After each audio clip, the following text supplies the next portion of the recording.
Bismillahirrahmanirrahim. Assalamualaikum warahmatullahi wabarakatuh. Alhamdulillahi rabbil alamin. Allahumma salli ala sayyidina Muhammadin wa ala alihi wa sahbihi wa ummatihi ajma'in. Rabbi syrah li sadri wa yassir li amri wahlul 'uqdatam min lisani yafqahu qawli. Amma ba'du. Yang terhormat Al-Mukarram Al-Muhtaram Al-Ustadz Bapak Sofyan Effendi SKMA selaku dosen pengampu mata kuliah kajian kitab hadis yang dirahmati Allah. Perkenalkan, nama saya Sabrina Salsanabila, mahasiswi semester 4 Institut Ilmu Al-Quran Jakarta. Baik, pada kesempatan ini saya akan sedikit membahas kitab Musnad Al-Imam Asy-Syafi'i.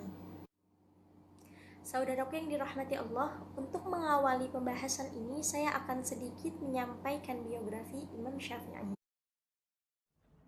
Biografi Imam Syafi'i. Nama lengkap Imam Syafi'i adalah Muhammad bin Idris bin Abbas bin Utsman bin Syafi'i bin Sa'ib bin Ubaid bin Abdu Yazid bin Hashim bin Abdul Muttalib bin Abdul Manaf. Beliau masih keturunan Rasulullah SAW pada Abdul Manaf. Imam Syafi'i lahir pada tahun 150 Hijriah di Ghaza. Menurut Ibnu Abi Hatim, beliau dilahirkan di Asqalan. Beliau dibawa ke Mekah oleh ibunya ketika berusia 2 tahun. Imam Syafi'i wafat pada malam Jumat setelah maghrib. Jasadnya kemudian disemayamkan setelah asar pada hari Jumat, yaitu hari terakhir di bulan Rajab tahun 204 Hijriah dalam usia 54 tahun. Makamnya beliau terkenal, yaitu di Syari' Asy-Syafi'i di kota Kairo, Mesir. Ketika di Mekah, Imam Syafi'i belajar fikih dari Muslim bin Khalid Al-Zanji dan imam Mekah lainnya. Kemudian ia berangkat ke Madinah saat berusia 13 tahun untuk belajar kepada Abu Abdullah Malik bin Anas atau Imam Malik. Dan perjalanannya itu menjadi terkenal lantaran sebuah tulisan monumental yang ditulisnya pada saat itu.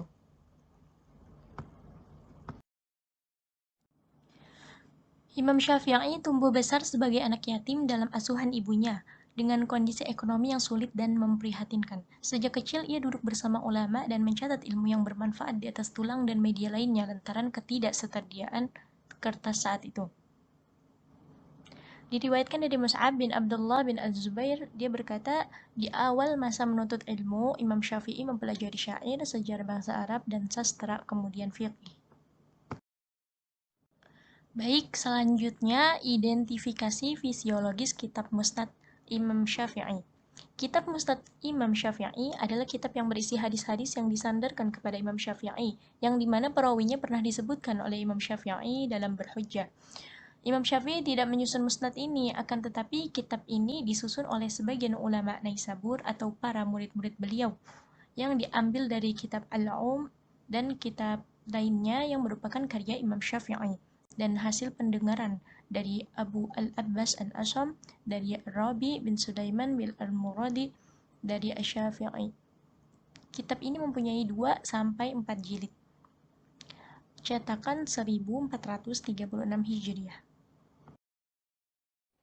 Baik, selanjutnya sistematika penulisan kitab. Kitab Musnad Imam Syafi'i ini lebih kepada corak kitab fikih, sehingga penyusunannya berdasarkan bab-bab fikih, bukan berdasarkan abjad sahabat seperti kitab Musnad lainnya, supaya memudahkan pemahaman hadis dalam kitab Musnad ini. Imam Syafi'i mengutamakan jalur periwayatan melalui Imam Malik. Hal tersebut tidak lain karena sikap penghormatan Imam Syafi'i terhadap guru beliau, yang dimana karya Imam Malik yaitu kitab Al-Muwatta yang telah dihafalkan oleh Imam Syafi'i di usia 12 tahun sebelum bertemu langsung dengan Imam Malik. Baik, selanjutnya ada gambaran kitab Musnad Imam Syafi'i. Dari sebelah kiri ada cover bagian luar, kemudian cover bagian dalam, dan muqaddimah. Dalam muqaddimahnya kurang lebih dijelaskan bahwasanya kitab ini tidak disusun oleh Imam Syafi'i, melainkan oleh para ulama Naisabur atau para murid Imam Syafi'i yang disandarkan kepada Imam Syafi'i, yaitu bersumber dari karya-karya Imam Syafi'i.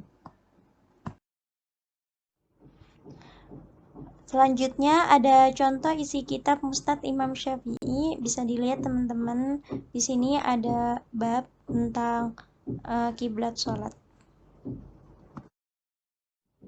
Poin selanjutnya yaitu pengaruh kitab Musnad Imam Syafi'i terhadap hadis di Indonesia. Salah satu karya monumental hadis yang dapat dikatakan sebagai generasi awal kitab hadis adalah Musnad Asy-Syafi'i.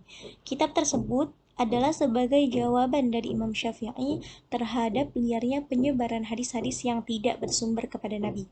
Kitab ini mempermudah pencarian dan menyediakan hadis-hadis yang jelas sanad riwayatnya, sehingga umat Islam di Indonesia maupun negara lainnya dengan mudah dapat mempelajari hadis-hadis yang jelas bersumber dari Nabi. Meski beliau dikenal sebagai ahli hukum Islam atau fikih dan usul fiqh, namun jeripayahnya dalam mempertahankan otoritas dan autentisitas hadis, sehingga beliau dijuluki sebagai Nasirul Hadis atau membela hadis. Baik, cukup sekian apa yang dapat saya sampaikan. Kurang lebihnya mohon maaf. Wallahu a'lam bishawab. Wallahul muwaffiq ila thoriq. Assalamualaikum warahmatullahi wabarakatuh.